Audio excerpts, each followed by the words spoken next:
Chapter 5 Baba's return with Chand Patil's marriage party, welcomed and addressed as Sai, contact with other saints, his attire and daily routine, the story of the Padukas, wrestling bout with Mohiddin, and change in life, turning water into oil, the pseudo-Guru Jawar Ali. Return with Chand Patil's marriage party. As hinted in the last chapter, I shall now describe first how Sai Baba returned to Shirdi after his disappearance. There lived in Aurangabad district, in a village called Dhoop, a well-to-do Mohammedan gentleman by the name Chand Patil. While he was making a trip to Aurangabad, he lost his mare. For 2 long months, he made a diligent search, but could get no trace of the lost mare. After being disappointed, he returned from Aurangabad with the saddle on his back. After travelling 4 kos and a half, he came on the way to a mango tree at the foot of which sat a fakir. He had a cap on his head, wore kafni and had a satka under his arm. He was preparing to smoke a chillum. On seeing Chand Patil pass by, he called out to him and asked him to have a smoke and to rest a little. The queer fellow or fakir asked him about the saddle. Chand Patil replied that it was of his mare, which was lost some time back. The fakir asked him to make a search in the nala close by. He went, and the wonder of wonders, he found the mare there. He thought that this fakir was not an ordinary man, but an avelya. He returned to the fakir with the mare. The chillum was ready for being smoked, but 2 things were waiting: fire to light the pipe and water to wet the chappi, that is a piece of cloth through which smoke is drawn up. The fakir took his prong and thrust it forcibly into the ground, and out came a live ember, which he put on the pipe. Then he dashed the satka on the ground, from where water began to ooze. The chappi was wetted with the water and then wrung out and wrapped around the pipe.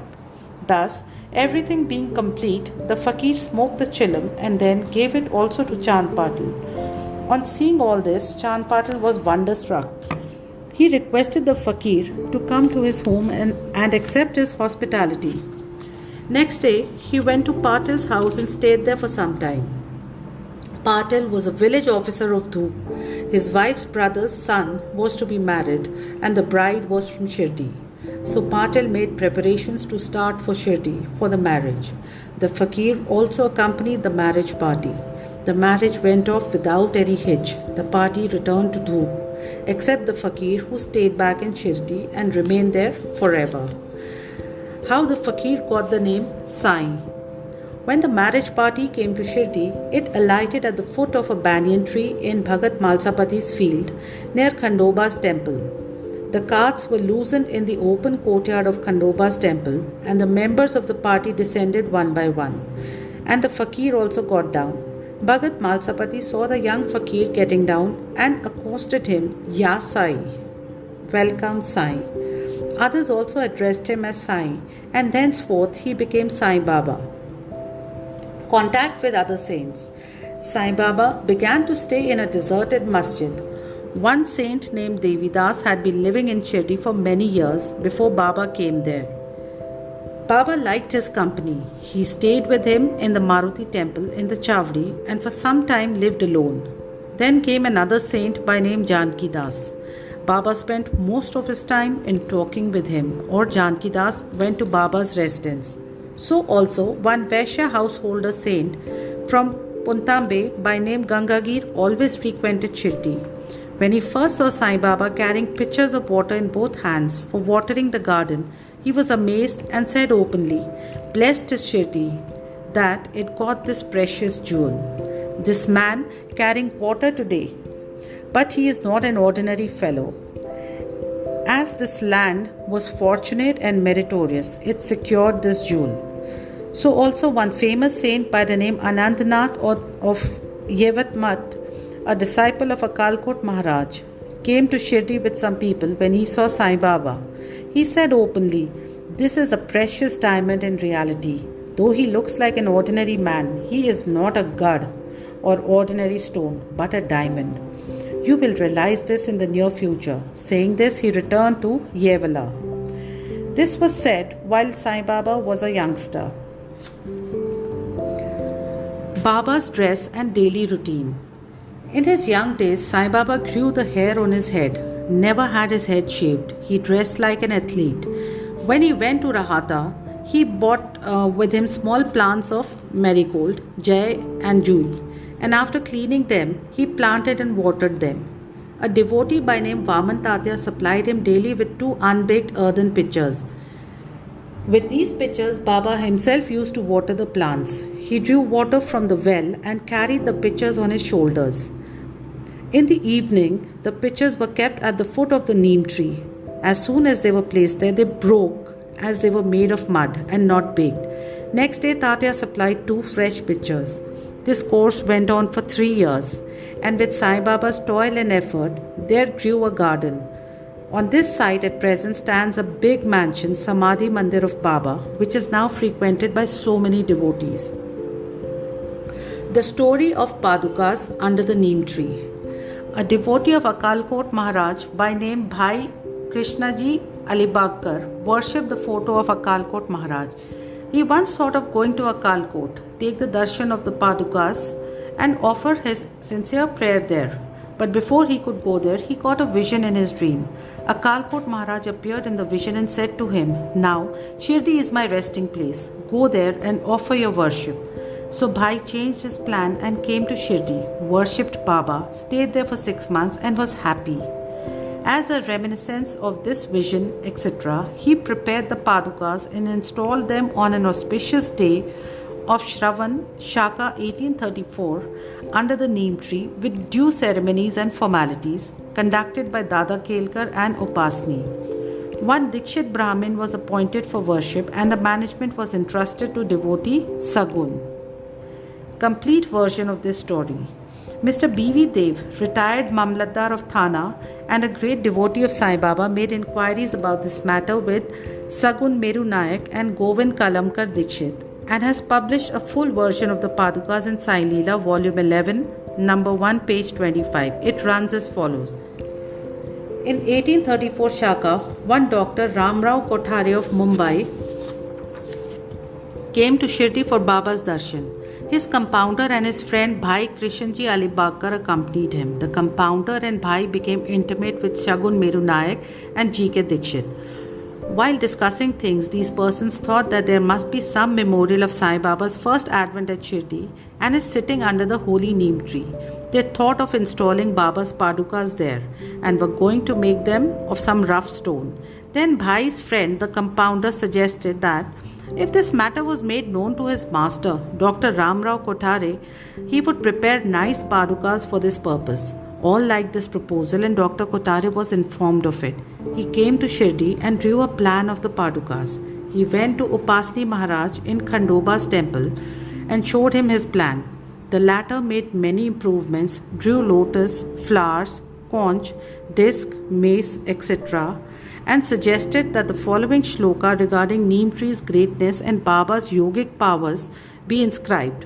The verse was as follows: Sada nimba vrikshasya mooladivasat sudastravinam tiktam pyapriyam tam tarum kalpa vrikshadikam sadeyantam namamishwaram sadgurum sainatham.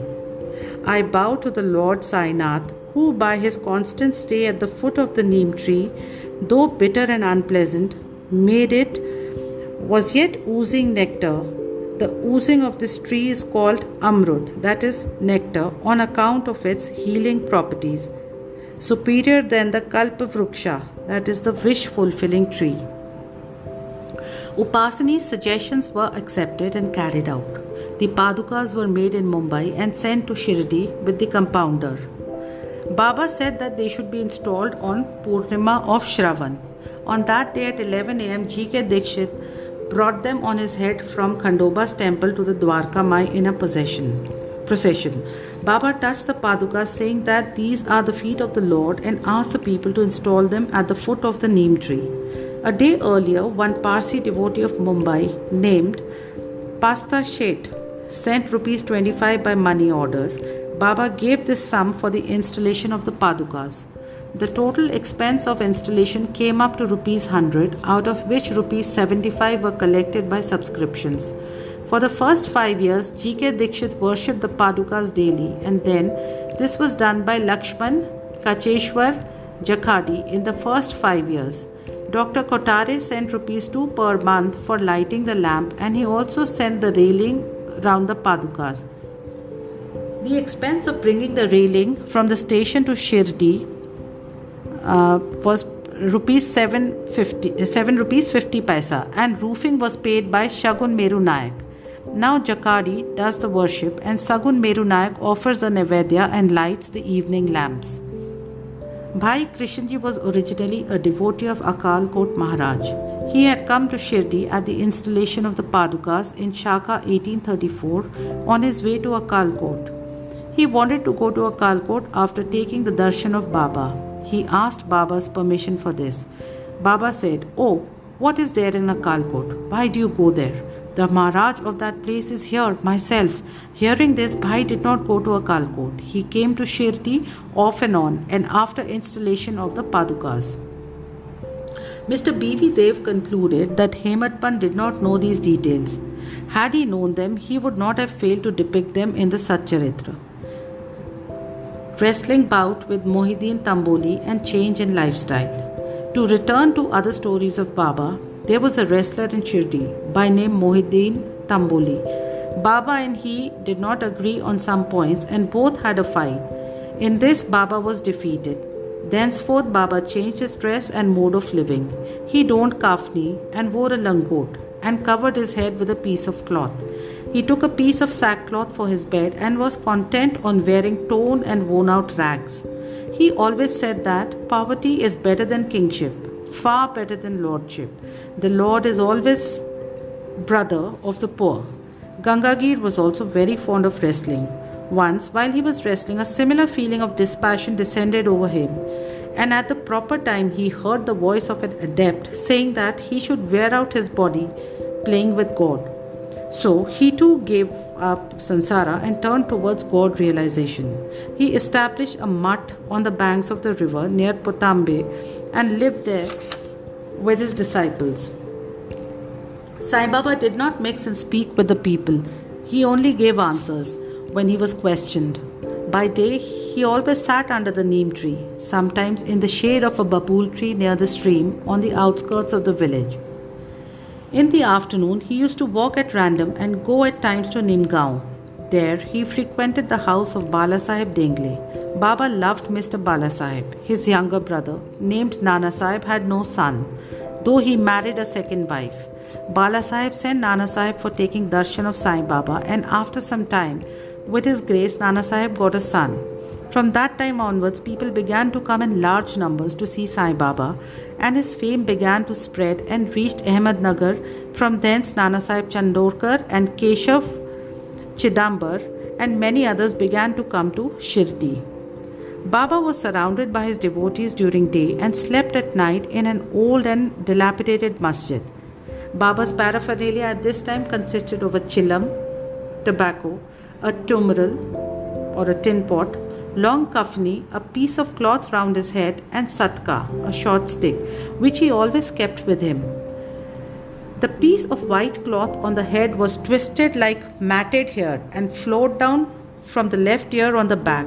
This was not washed for weeks. He wore no shoes, no sandals. A piece of sackcloth was his seat and most of the day.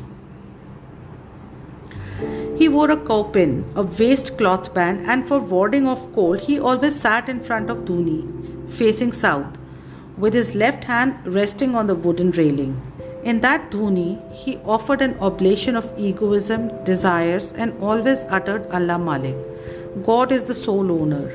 The masjid in which he sat was only of 2-room dimensions, where all devotees came and saw him. After 1912, there was a change. The old masjid was repaired and a pavement was constructed. Before Baba came to live in this masjid, he lived for a long time in a place, Takia, where, with ghungru tied on his ankles, Baba danced beautifully and sang with tender love, turning water into oil. Sai Baba was very fond of lights. He used to borrow oil from shopkeepers and keep lamps burning the whole night in the masjid and temple. This went on for some time. The Banyas, who supplied oil gratis, once met together and decided not to give him oil.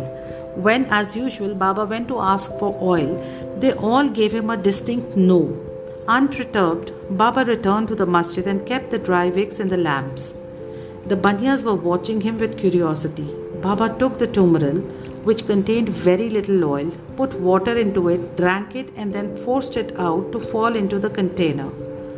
After consecrating the tin pot in this way, he again took the water from the tin pot and filled all the lamps with it and lighted them. To the surprise and dismay of the watching Banyas, the lamps began to burn and kept burning the whole night. The Banyas repented and apologized, and Baba forgave them and asked them to be more truthful in future. The pseudo Guru Jawahar Ali. 5 years after the wrestling bout above mentioned, one fakir from Ahmednagar by name Jawahar Ali came to Rahata with his disciples and stayed in Bakhal near Veerabhadra temple. The fakir was learned, could repeat the whole Quran, and had a sweet tongue. Many religious and devout people of the village came to him and began to respect him. With the help of the people, he sat to build an 𝙒𝙬𝙬𝙬, a walled enclosure in which Mohammedans pray on Eid's day, near the Veerabhadra temple. There was some quarrel about this affair, on account of which Jawahar Ali had to leave Rahata. Then he came to Shirdi and lived in the masjid with Baba. People were captured by his sweet talk, and he began to call Baba his disciple. Baba did not object and consented to be his chela. Then both Guru and chela decided to return to Rahata and live there. The Guru never knew his disciple's worth, but the disciple knew the shortcomings of the Guru. Still, he never disrespected him, observing carefully his duties. He even served the master in various ways. They used to come to Shirdi off and on, but their mainstay was in Rahata.